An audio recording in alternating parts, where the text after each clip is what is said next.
నమస్తే రమగారు. నమస్తే జయ.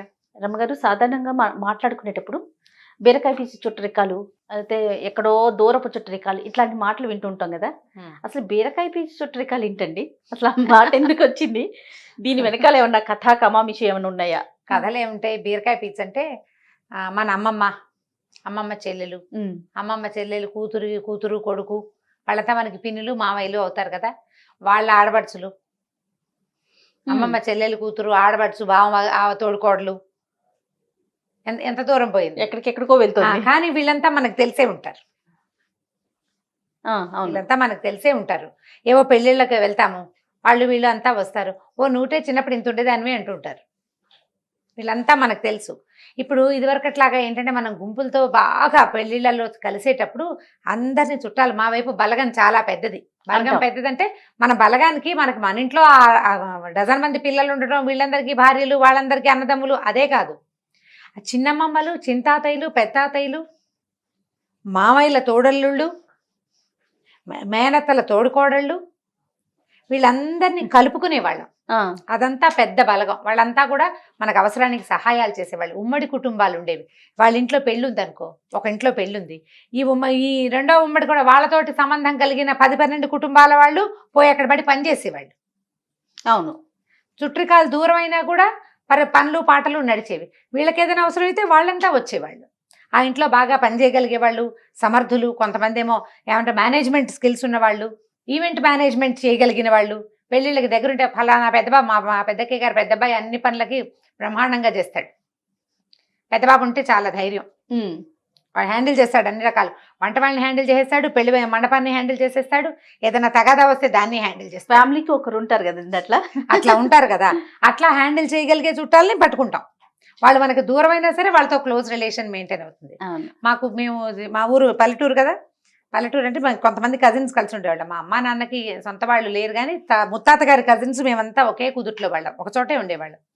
మా పెద్దమ్మ ఒక ఆవిడ, మా పెద్దమ్మ, 2 పెద్దమ్మలు అన్నదమ్ములకే ఇచ్చారు. వాళ్ళ తమ్ముడు, వాళ్ళకు కూడా సవితమ్ముడట, ఆయన ఓన్ బ్రదర్ కాదు, బాబురావు మావయ్య, చిట్టుకుడూరికే మావయ్య ఆయన. మాకు కనీసం 4-5 తరాల వారుంది వాళ్ళతోటి. మావయ్య అని వెళ్ళిపోవటం ఆయన దగ్గరికి, ఆయన ఆయన కబుర్లు చెప్పేసుకోవటం, పెళ్లి సంబంధాలు చెప్పేయటం. ఎన్ని తరాల వారుంది. బీరకాయ పీచు చుట్టరికమే అది. ఆపేక్షలు ఉంటాయి, దూర బంధువులు. బాబురామాయణ ఇప్పుడు తలుచుకోవడంతో కూడా నాకు చాలా సంతోషంగా ఉంది. స్వర్గస్థులు అయ్యారు కానీ చాలా ఫ్రెండ్లీయో. పెళ్లిలో ఆయన ఉంటే సందడి, చాలా బాగా మాట్లాడేవారు, అందరినీ పలకరించేవాళ్ళు. అలా మన కుటుంబాల్లో కూడా ఉండే ఇంత దూరపు చుట్టరికాన్ని బీరకాయ పీచు చుట్టరికాలు అంటారు. మన కుదురుని, మన మొదలుని వెతుక్కోవటం, దానికి ఈ బీరకాయ పీచులు చాలా హెల్ప్ చేస్తాయి. నిజమండి, అది తెగదు. బీరకాయ పీచు తెక్కండా ఉంటుంది, దాని సంతోషం వస్తుంది. బీరకాయని ఒలిచామనుకో, దాని మొదలు ఒక దారం ఉంటుంది, అది ఇలా ఇలా ఇలా ఇలా అల్లుకుంటూ చివరి దాకా వస్తుంది. దీని మొదలు కనుక్కోలేం మనం, అల్లికగా ఉంటుంది. కావాలంటే ఎండిన బీరకాయలు, నేతి బీరకాయలతో ఒళ్ళు తోముకునే అలవాటు ఉన్నాళ్ళు, బీరకాయ పీచుతో బాడీ స్క్రబ్గా పనిచేస్తుంది. అవును, అలవాటు ఉన్న వాళ్ళు చూడండి, ప్రయత్నం చేసి. అసలు దాన్ని విడదీయలేమన్నమాట. అలా విడదీయరాని సంబంధాలు కలిగి ఉండటాన్నే బీరకాయ పీచు చుట్టరికం అంటారు. ఎక్కడదో బీరకాయ పీచు అంటే దూరం అని చెప్పటం, కానీ వదలలేమని చెప్పడం అన్నమాట. వదలలేని, వదిలించుకోలేని సంబంధం అది. వాళ్ళతోటి ఏవో కొన్ని ఎమోషన్స్ కలిసి ఉంటాయి. వాళ్ళు ఏదో ఒక సందర్భంలో మనకు సహాయం చేసి ఉంటారు. మనం ఇదివరకు చిన్న ఊళ్ళ నుంచి పెద్ద ఊళ్ళకి వైద్యాలకు వచ్చేవాళ్ళు, పెళ్లి సంబంధాలకు వచ్చేవాళ్ళు. ఈ ఊళ్ళో పెళ్లి సంబంధం చూడాలంటే ఇక్కడ మన చుట్టాలు ఉండదు, ఇలా బీరకాయ పీచు చుట్టరికం వాళ్ళ ఇంటికే వెళ్ళి మా పిల్లకి ఫలానా సంబంధం చూస్తామంటే వాళ్ళ ఇంట్లో ఉండి ఆ పూట వాళ్ళు కూడా మనతో పాటు ఆ పెళ్లి సంబంధానికి వచ్చి వాళ్ళు మనకి క్లోజ్ అయిపోలా. మన పిల్ల పెళ్లినాడు హెల్ప్ చేసిన వాళ్ళు మనకి క్లోజ్ కాదు, ఎప్పటికీ గుర్తుంటారు. ఒక అనారోగ్యానికి ఇక్కడ ఏదో అప్పట్లో ఉస్మానియా హాస్పిటల్లోనూ అక్కడ నిమ్స్లోనూ చూపించుకోవడానికి తిరిగేవాళ్ళు. ఈ ఊళ్ళో దూరపు చుట్టాలు ఉన్నా సరే వాళ్ళ ఇంట్లో ఉండి, హాస్పిటల్లో ఒక మనిషి ఉంటే ఇక్కడ వీళ్ళింటో పొద్దున్నే స్నానం చేసి బాకులు, అప్పుడు ఇంతంత అవసరాలు ఏమున్నాయి, అంత అన్నం పెట్టించుకున్న పేషెంట్ కోసం పోయేవాళ్ళు ఉస్మానియాకి బస్సుల్లోనే. అప్పుడు ఇంత కార్లా, ఇంత ట్రాన్స్పోర్టేషన్ దాకెందుకు రమ్మగారు, మొన్నటి వరకు కూడా మనం ఇరు రాష్ట్రాలు విడిపోక ముందు ఈ పాస్పోర్ట్లు కానీ వచ్చినా మనలాంటి ఇక్కడ ఉండే వాళ్ళ ఇళ్లలో ఉండేవాళ్ళే కదా. ప్రతి పనికి మనం ఈ బీరకాయ పీచు చుట్టరికాల్ని ఇది వరకు వాడుకునేవాళ్ళు. ఇప్పుడు ఏమయ్యామంటే మనం ఫస్ట్ కజిన్స్ ని కూడా మర్చిపోయే దుస్థితిలోకి వచ్చాం మనం. ఎస్, దాన్ని కాపాడుకోవాలి కదా. 100%. మీకు మాకు చుట్టరికం ఏమిటంటే చుట్టరికం ఉండక్కర్లా, మనమంతా ఒక ఊరి వాళ్ళం, ఒక కుదుట్లో వాళ్ళం. మనం ఒక కుదుట్లో వాళ్ళం అని చెప్పుకుంటాం కదా ఆ మాట. మన తాతలు ముత్తాతలు అన్నదమ్ములు వాళ్ళది మంది ఒకే ఇంటి పేరు. అవును, వాళ్ళు ఎవరో మనకు తెలీదు, కానీ వాళ్ళు మనవాళ్ళేనన్న భావన ఉంటుంది. అవసరమైతే సహాయం చేసుకుంటాము, దానికోసం ప్రయత్నం చేయాలి కదా. అయితే దీన్ని మనం తెలుగులో బీరకాయ పిచ్చి అంటామా, బాదరాయణ సంబంధం అంటారు. ఓ, ఇప్పుడు బీరకాయ పిచ్చి సంబంధం లాంటిది బాదరాయణ సంబంధం. ఇప్పుడు బీరకాయ పిచ్చికి మనకి ఎక్కడో ఒక సంబంధం ఉండాలి కదా, బాదరాయణ సంబంధానికి ఎక్కడా సంబంధం ఉండక్కర్లేదు, చాలా పెక్యులియర్ సంబంధం చెప్తారు. ఆ కథ చెప్తాను. ఓకే అండి. ఒక ఆయన బండి వేసుకుని ఓ ఊళ్ళోకి వెళ్ళాడు. బండి వేసుకుని వెళ్తే సరే ఓ ఇంటి ముందు ఆపాడు. మధ్యాహ్నం వేళ అయింది, భోజనాల వేళ. సరే ఏం చేశాడు, బండి కొంచెం నీడలో ఆపి బండి నుంచి ఎడ్లను విప్పి చెట్టుకేసి కట్టేశాడు. కట్టేసి ఆ ఇంటి వైపుకి లోపలికి వెళ్ళాడు. వాకిట్లోనే పెరడ, అప్పట్లో ఇళ్ళు ఎలా ఉండేవి, కొంచెం వాకిలు కొంచెం దూరం ఉండి, అంటే ఏమన్నా ఆవరణ కాస్త బాగుండి వెనక్కి ఇళ్ళు ఉండేవి. ఒకవేళ పూరిపాక అనుకో, పూరిపాక అంటే మరిగా తాటాకుల ఇల్లు అనుకో, ఇట్లా పంచలాగా దించి వాకిట్లో అరుగులు ఉండేవి. అరుగులు ఉండేవి కదా. అవునండి, అవును. ఆ అరుగు మీద ఆ ఇంటి ఓనర్ రైతు ఒక ఆయన కూర్చుని ఉన్నాడు. ఈయన పోయి ఆయన పక్కన కూర్చున్నాడు. ఆయన ఏమనుకున్నాడు, వచ్చిన ఆయన చుట్టాలైన భార్యకు చుట్టాలు కాబోలు అనుకున్నాడు. కూర్చున్నాడు. ఇంతలో ఏమైంది, ఆవిడ బయట నుంచి వచ్చి లోపల నుంచి వచ్చింది ఆయన భార్య. ఏమయ్యా వంట అయిపోయింది, స్నానం చేస్తావా అని కేకేసింది. కేకేసేసరికల్లా సరే ఆయన పదండి స్నానం చేద్దామన్నాడు ఆ ఓనరు, ఆ ఇంటి ఆయన. ఈ కొత్తగా వచ్చిన ఈయన ఇద్దరు కలిసి చెరులో వెనకాల నూతి దగ్గరికి వెళ్ళారు. కాసిన వేడి నీళ్ళు ఏవో తోడు అక్కడ పెట్టబడి ఉన్నాయి. కాస్త అంటే కాగులో నీళ్ళు, పొంతలో నీళ్ళు ఉంటాయి కదా, అలాగే ఓ గంగాళంలో ఉన్నాయి.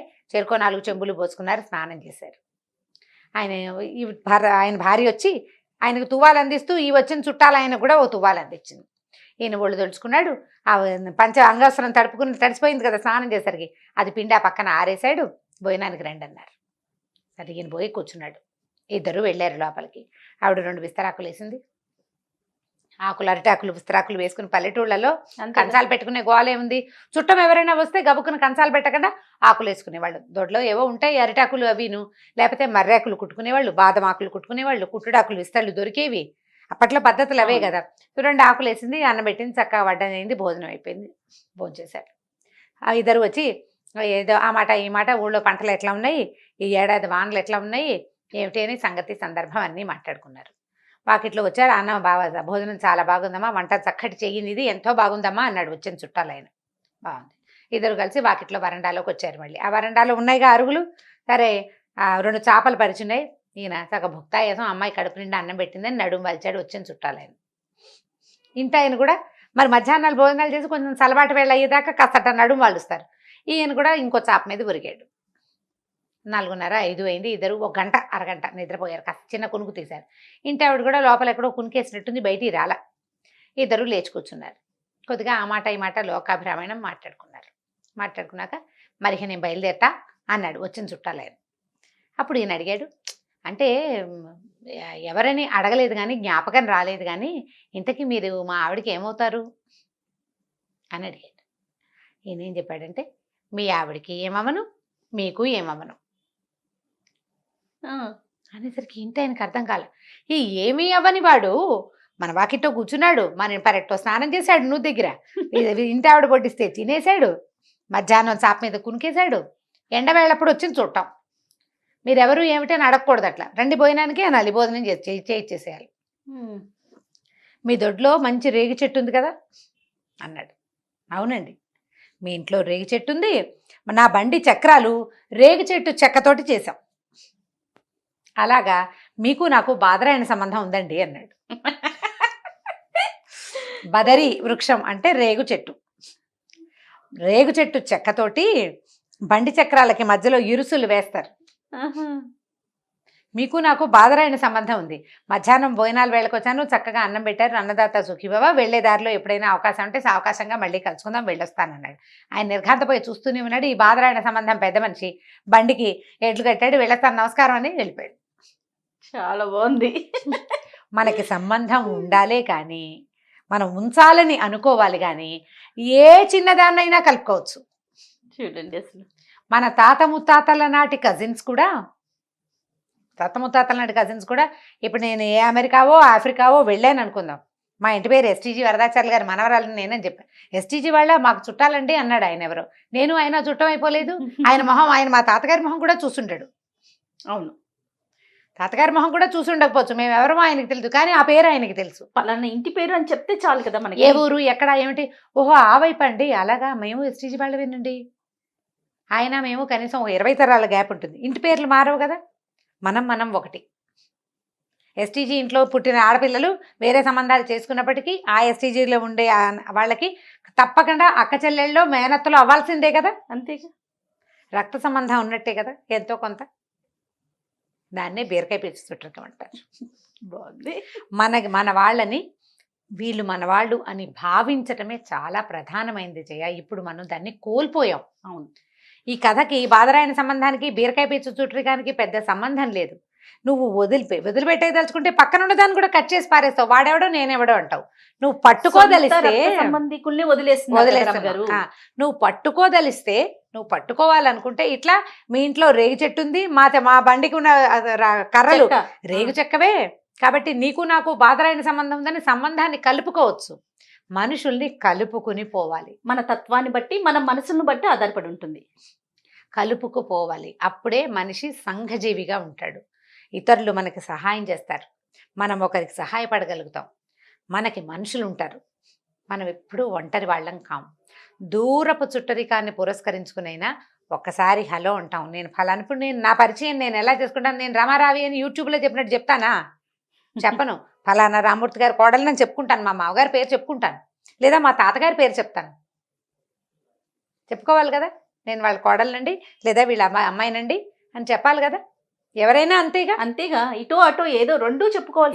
ఆయన ఎక్కడ పని చేస్తారు అని అనగానే మా తాతగారు ఏం చేశారో చెప్పాలి, మా మామగారు ఏం ఉద్యోగం చేశారో చెప్పాలి. వాళ్ళది ఏ ఊరో నేను చెప్పాలి కదా. ఆ ఊరు నేను అడుగే పెట్టలేదు ఇప్పటిదాకా, అడుగే పెట్టలా. కానీ ఆ ఊరు ఫలానా చోట ఉంటుంది అనగానే మన గుర్తింపు చాలా సులువుగా అవతల వాళ్ళకి తెలిసిపోతుంది. వాళ్ళు మనం చుట్టాలైపోతాం.